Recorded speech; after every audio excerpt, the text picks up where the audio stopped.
Salam alaikum. Good evening. Welcome to tonight's episode of Talking Point. I'm your host, Syed Neaz Ahmad. In our studios today, we have a gentleman. He is a solicitor by profession, but a true gentleman by devotion. He specializes in all aspects of immigration and asylum law, human rights, criminal defense, family and children, residential, commercial, property, etc., etc. His experience also extends to judicial review proceedings at the Upper Tribunal High Court. He is the well-known solicitor Uddin Shah. Welcome to the show, sir. How are you? Okay. I'm fine. Thank you for inviting me. Well, thank you for accepting our invitation. It's an honor. Yes, thank you, and for the kind introduction. Well, they say that everything begins from somewhere, but for a young man of your age, from a, I wouldn't say unknown, but from relatively less known solicitor, you have become a household name in a very short time. Obviously, it goes to not just good luck, but hard work and good association that you have with you. How would you explain that? Actually, my background, childhood not started from United Kingdom. I came to this country at age of 17 for settlement with my parents. Initially, it was my father who was the driving force, and I did not attend secondary school. I started from college with considerable difficulties. And right. What was the difficulty? Difficulties, the language difficulties, adjustment, and you can imagine somebody at age of 17 coming to a new country and starting this. Right. And also in those days, going back in 91, many years back, I did not even study in an English medium school in Bangladesh. I come from a rural Bangladesh. I attended my village secondary school. Right. You were a true Bangladeshi. Yeah, true Bangladeshis. Unadulterated. And then college, then university, and inshallah, by grace of Almighty Allah, age of 22, I was called to the bar back in 1997. Yes, true work and motivations, and you need people to encourage you. And in my life, as I said initially, it's my father who encouraged me towards education and this profession. Well, was he a man of law himself? No. He was a businessman, and he actually migrated to United Kingdom back in 1963. He never had any intention to bring his family over here. He himself used to live in Bangladesh most of his time, running his own businesses, come to UK. But he always had that motivation that my son will be educated in Bangladesh and he will be established man in Bangladesh. But unfortunately, for many reasons, plan not materialize. He presumably anticipated that my son may not achieve his goal in Bangladesh. So he decided to bring his family. This is how I come here, and then I am married since the year 2000. And my wife from Bangladesh, she is from a highly educated family background, and herself is a highly educated. Is she a solicitor too? No, she is not a solicitor, but her study background is in Bangladesh. But now for last 4 or 5 years, she is my colleague at my office. She works for me. And after marriage, you said she works for you, but at home you work for her. At work, at home, she is my boss. I call boss, and my 3 children sometimes laugh. Once inside the house is her empire, but sometimes we don't get on each other in the office. Sometimes she jokes and tells me, see you end of the day at home. And see you after 5 o'clock. Yes, we'll see who is the boss that time. But yes, her dedication, and where I would say when I say dedication, is the time. As a husband, I never gave her time. I never seen how two of my children grown up, and I used to work as a duty solicitor in criminal defense, which you mentioned earlier, and that was one of the things keeping me sometimes sleepless night, appearing court next morning, traveling all over the country.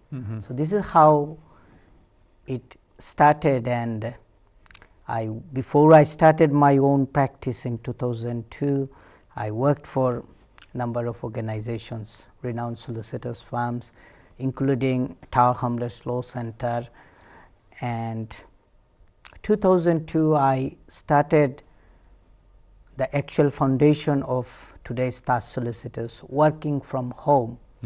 That was my sort of part-time job, and this time I was also working full-time for another firm of solicitors, and that was the duty solicitors. And I formally, in the office premises, I started towards end of 2003, and this was the journey started from East India Dock Road, where I'm still based, and still expanding and hoping to expand in future.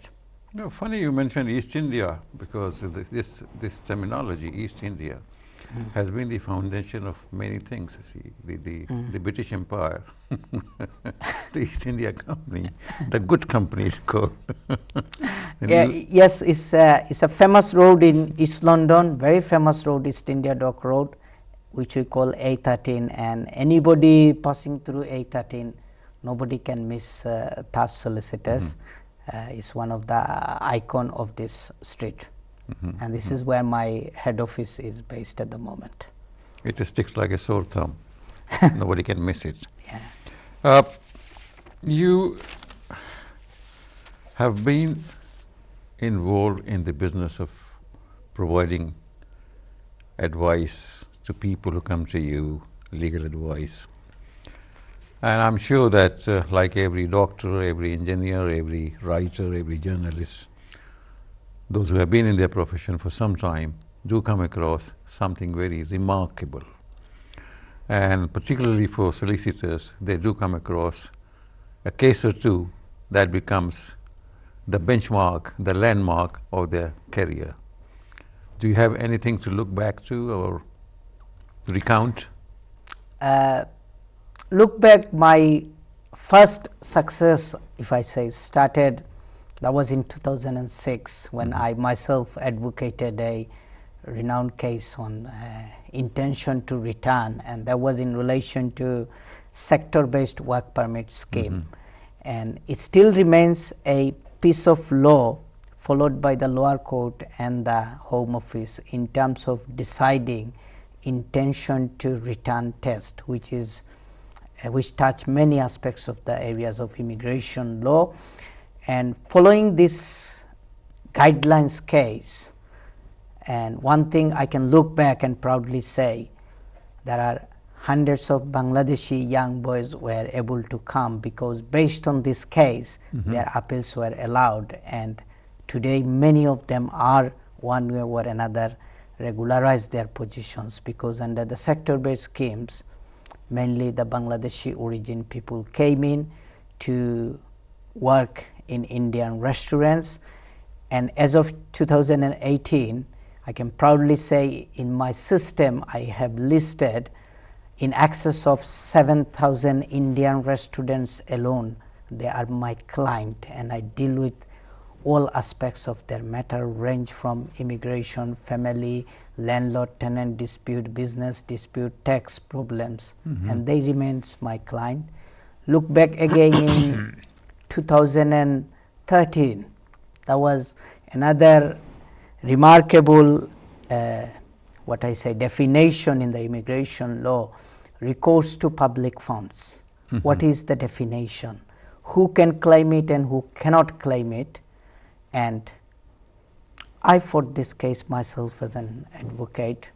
Again, 3 senior judges gave guidelines, and it still remained the guidelines where they declare that, look, the Home Office is wrong, the decisions are wrong, because recourse to public funds, they said if there is a British citizen and the children of this British citizen, as of their entitlement, they can claim whatever benefits they can, they are entitled to. It should not affect the spouse anti-clearance application, whether in United Kingdom or outside United Kingdom, and indirect recourse to public funds should be permitted, and the guidelines was also issued.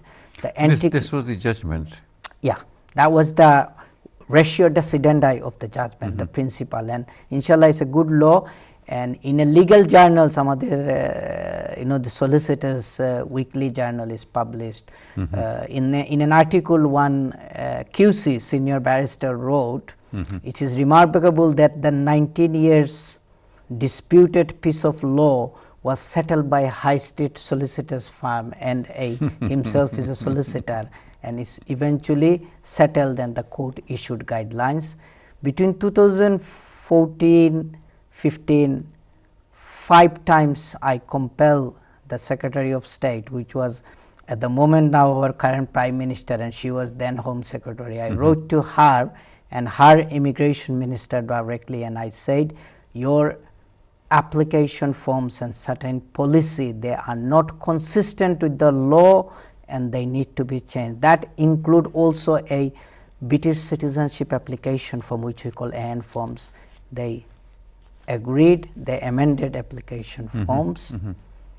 Can you just give me an example? What was the wrong about that form? The defect in the nationality. I filled in it, but I don't remember when. The defect in the British nationality AN application forms was that age issue. There are certain categories of people, they are exempted from passing the language test requirement, but the forms say if you don't pass it, you cannot apply. Right. But it doesn't include a provision that, look, in the law, certain people's got to be exempted. And also in the marriage application forms about the subsistence of the relationship, there is a provisions was there which is not consistent with the immigration law, which they written in the book. So again they change it. So these are where the forms where I picked up, I written, then I made representation, and they agreed it was wrongly written, so they changed the forms.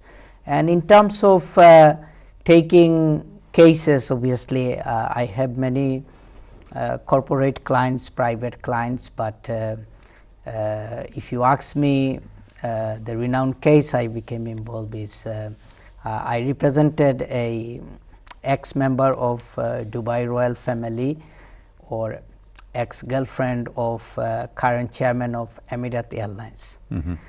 She came to me through recommendation of some of my Middle East based client, and I took this case. For sometimes I fought this case. It involves child custody, immigration, asylum. There are so many issues. So that was one of the case I was proud to represent the client, and the most importantly, it was a referral client. And as of today, my firm's goodwill, new client, they're mainly based on recommendation through existing my client. As I said earlier, there are in excess of 700 Indian restaurants. Well, Solicitor Uddin Shah, we need to take a break, and then when we come back, we'll definitely pick on this very princely story. Yeah, thank you. Thank you for being with us.